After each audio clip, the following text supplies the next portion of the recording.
Сәлеметсіздер ме, құрметті оқырмандар. Кеңаш шоуының кітапханашысы Мұхамеджанова Айнұр Қадырқызы. Бүгінгі тақырыбымызда ұлттық салт-дәстүр халқымыздың рухани өзегі.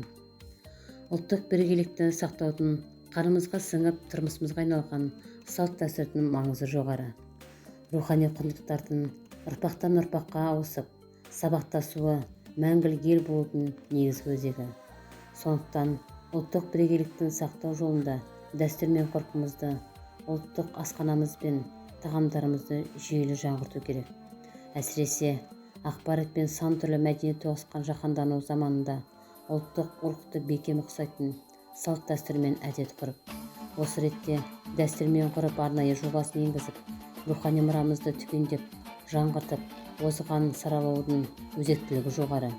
Қазақ салт-дәстүрлері әдет-ғұрыпқа, ұлттық ас мәзіріне байқалық және әрбір ұлттық дәстүрлердің тәрбиелік мәні мен маңызы терең.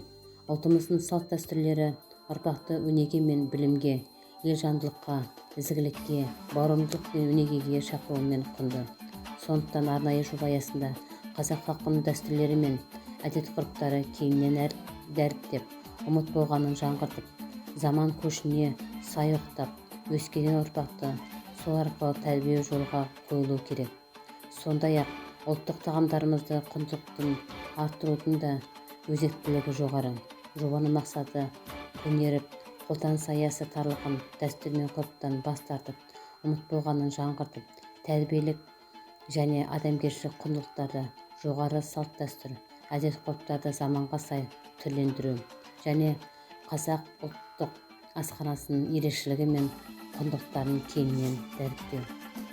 Зейін қойып тыңдағандарыңызға рахмет. Сау болыңыздар.